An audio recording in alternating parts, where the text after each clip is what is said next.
Possibilité. Tombola devant caméra. Tombola pour que le marché central est l'alité. Le marché central est toujours debout. Ganga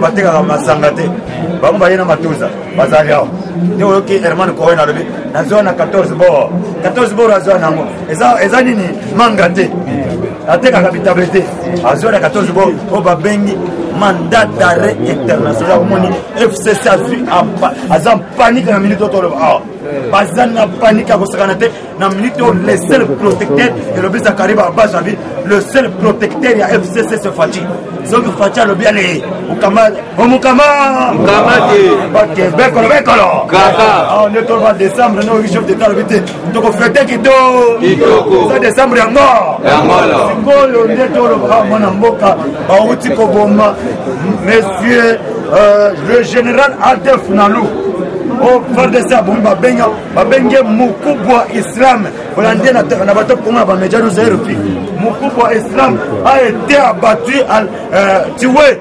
avant-hier na butu à lobby par le FARDC balobi bazaki 4 généraux na 4 généraux babumi déjà 2 tikali 2 pour commettre fin na guerre à est ya RDC bakeko kuta na poche na téléphone batala boye ba numéro ya ba officier supérieur ba numéro ya ba autorité ya gouvernement central ba kuti ba numéro bakeko kuta UDPS viva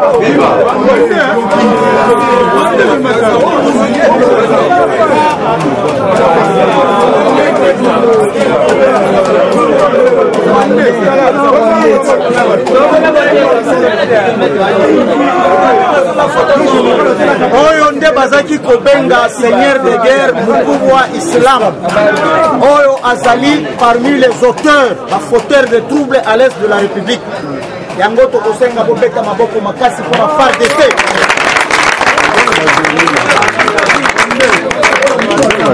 Mukubwa Islam Azaoua a été tué par les FARDC. FARDC très fort. Biso to soutenir FARDC makasi biso bana mboka to soutenir FARDC makasi parce que azosala mosala yango awa nde toloba awa MONUSCO Kindobika marche betamaki président pour la semaine maja marche betamaki akafuka pona MONUSCO akende awa ki vivra vers le Trump a doité oni badu bazami bibi to mona ngo pela babombi ba ADF na lona bakije na bango kije moto de toloba kije anini moto. Monsieur Mukubwa Islam a été tué. Bakeko kuta nini téléphone ba numéro ba officier militaire supérieur na député national ba député provincial na ba notable ya est ba numéro na bango na téléphone ya Mukubwa Islam mais azuba numéro wana ya ba autorité gouvernement central ndenge nini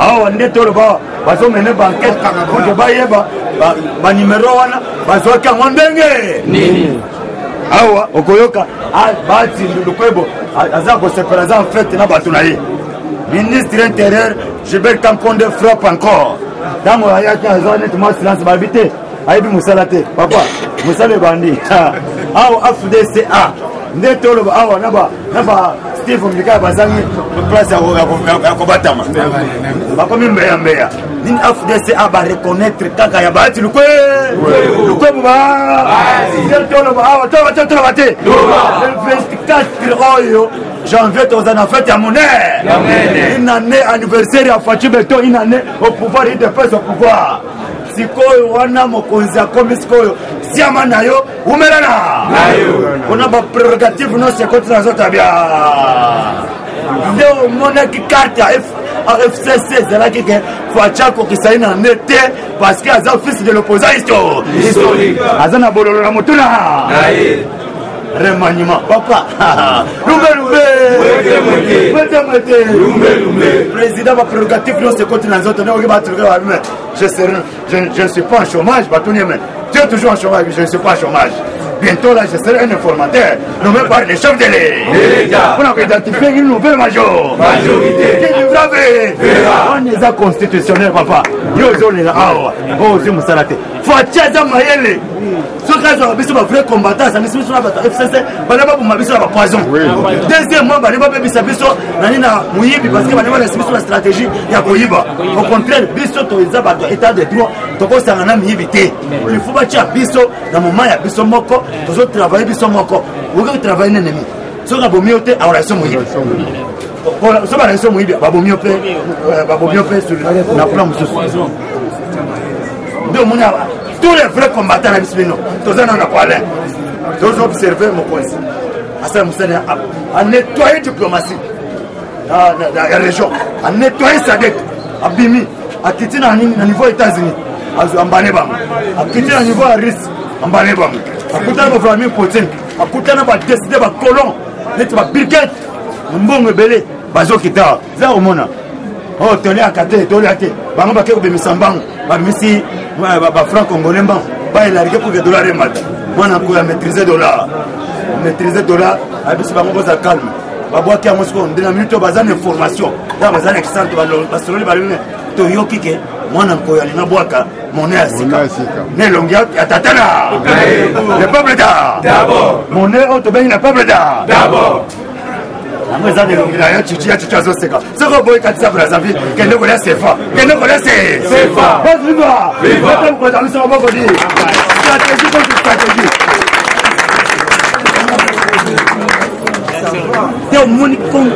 La communauté internationale, la milité va téléminer. Le but de ce souci, il y a que soutenir Fachi comme chef de l'État. C'est priorité dans le Zali, guerre à STT, et aux Américains. Priorité dans le Zali, sécurité, il y a président Félix Antoine Tshisekedi. Donc on va faire ce bloc, comment on sophistiqué. Les avions sophistiqués. C'est pour ça que c'est pour ça que c'est un bloc, comment on monte, on a raté. Il y a un temps déjà, ils ont communiqué déjà sécurité à place où il y a des Yaka, Akiti, mon encore Akiti. Nous, on veut aider ta pression, Moussala. Pas qu'on va m'ingiter. Ta pression, Banzela. Au sein de Moussala, on va pour que nous ayons la poche. Banzela, on a Bokasa et Bokari quelque part. On a une minute, on a vu au boulot parce que ma vieille japonais va en terre. Oui, la japonais va être. Oui, bien monté. Les japonais vont s'en aller. Na pourquoi aller aux zones COP? Du moins, tu as un TV, malgré le courant, au bois, peut-être comme un journal. Na pourquoi RTLC 3, c'est une action. Bois qui va vendre parler autant d'action au président Zosala. Les japonais vont s'en aller en terrain. Belé, belé. On pour construire. Parce que pendant Moussala en janvier, Moussala y a une construction pour la banane. La com centrale au profond. Il faut mettre à 5 ans. Recensement général en 2020, janvier, Zobanda. Il faut mettre après 5 ans. Horizon 2030. Horizon 2030. C'est-à-dire, tu seras toujours. Oui, je serai toujours chef de l'État. 2030. Horizon 2030. Yo là, un tozo bouloté. Mais ça le calme en décembre, on peut comme solo. Le Capolet a monnaie. Peuple les allez, bon, ça calme. Budget au 10 milliards qui n'a pas 16,5. Budget n'a besoin de Manu Moussaraté. Au Congolais, mon frère. Faut dire qu'on a bon, on a banda vraiment. Congolais vraiment, oui, bien, bon, que ça, on a beaucoup. Il faut que ça la maîtrise, la patience. Faut abandonner à zéro. Oui, je vous comprends parce que Zaman Mboka, vous avez un souci à Kosenganae, ou bien Bolin, parce que Mboka est là qui est comme une souka. Non, c'est pas zéro, tu sais, tu abandonnes à zéro. Poubelle, poubelle. Les amis, tu es ici. Faut que la maïenne, qui ne peut pas. Parce que comme chef d'État, c'est pas il faut tout le monde en Nisala. Sinon, tu peux battre les matchs. Lumbe.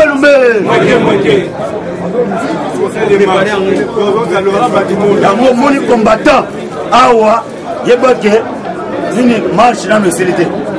Combat dans le célité, les combats continuent. La lutte continue. Tout ça, on a, pour être chef de l'État, dans Moussala Malam, tu es derrière. Notre soutien total au chef de l'État, Fatih Béton, Fatih Blindé. Soutien total au président pour que ça ministère la raya sur ça.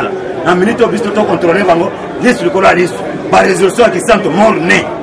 Mort né Kabila boté vango par résolution. Vango ba ke ba levité tu as un dialogue à 18 mois. Donc, dans le dialogue, on a une transition à 18 mois. Dans le dialogue, on va changer l'article pour que Kabila ait la candidat en 2023. Et il va se faire la résolution, il va publier. J'ai dit Kabila a quitté les bancs. Na moto na ye. Elle a quitté les bancs. Bosali ndeni. Va bien raisa. Elle a quitté atoli bango bosali ndeni. Boto tata la résolution bozi. Asi ba résolution nyo satangi tete. Abino nde bo ndiri nganere. Bolibo kabisangai. Ala su ba résolution sa me achana na malette akanya. Abo besa bo misa communiquer siko itikani. Batiko bimisa communiquer batikale bazoba. Batiko bimisa communiquer ni. Nous soutenons le chef de l'État. Nous soutenons la coalition FCCH. Mais na minute obliso. Pour que coalition est malade. Bien sûr. Mais le 24 janvier, qui vivra veille.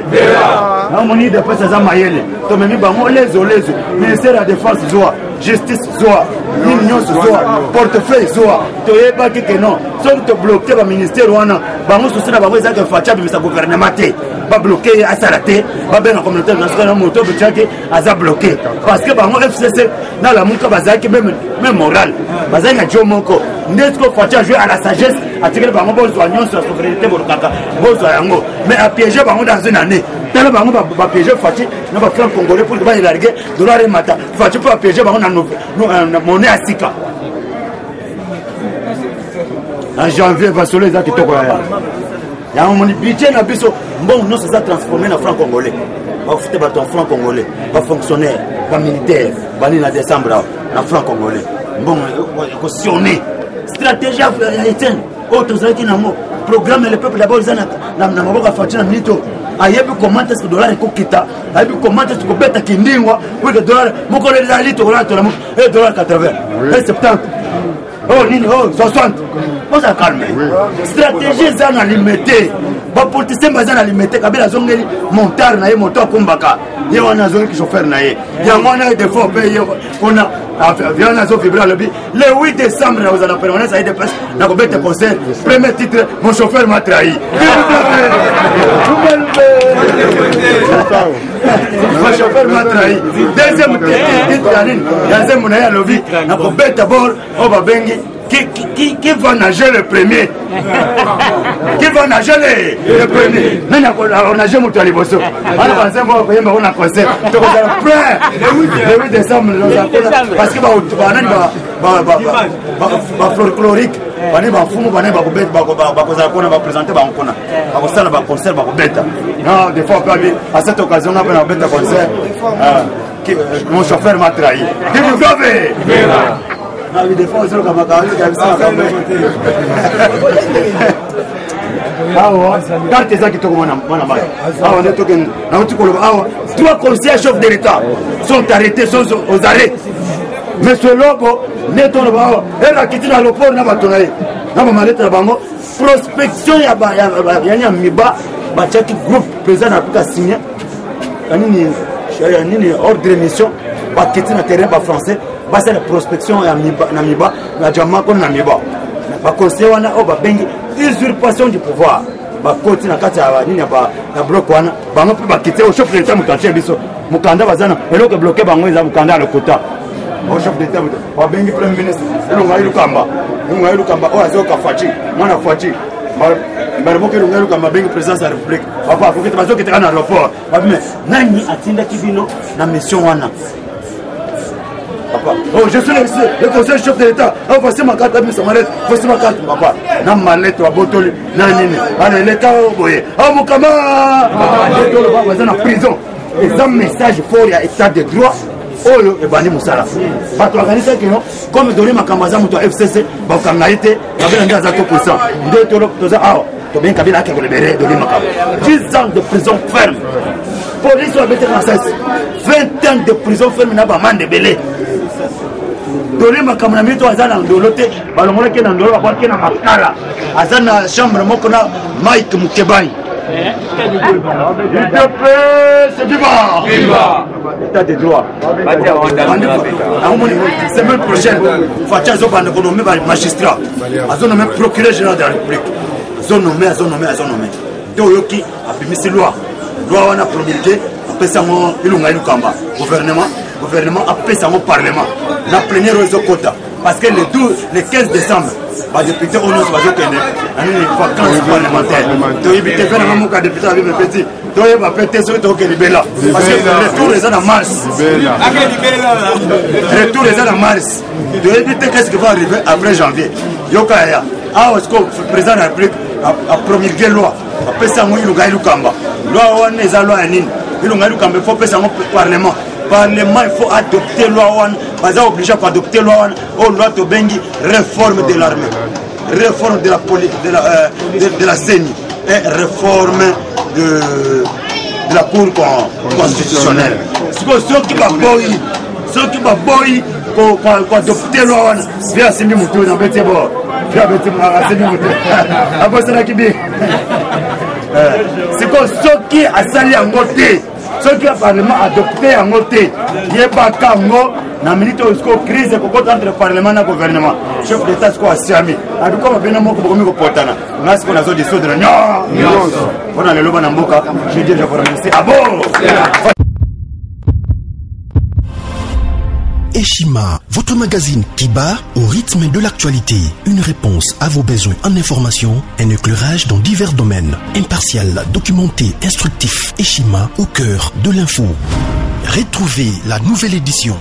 Exclusivité, Sakombi Molendo, le réformiste qui vient stopper l'hémorragie, suspension des fonctionnaires peu intègre, numérisation des titres fonciers et climat de confiance avec les collaborateurs, le nouveau gestionnaire des terres congolaises fixe les nouvelles règles de jeu.